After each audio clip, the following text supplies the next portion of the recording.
चालत तिथे जाऊया. सगळ्यांना सुरेशचं म्हणणं योग्य वाटतं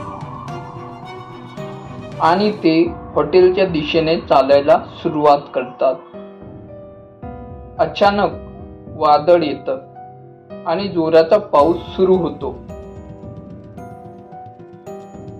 भिजत भिजत ते हॉटेलला पोहोचतात. तेव्हा रात्रीचे 2:30 वाजले होते.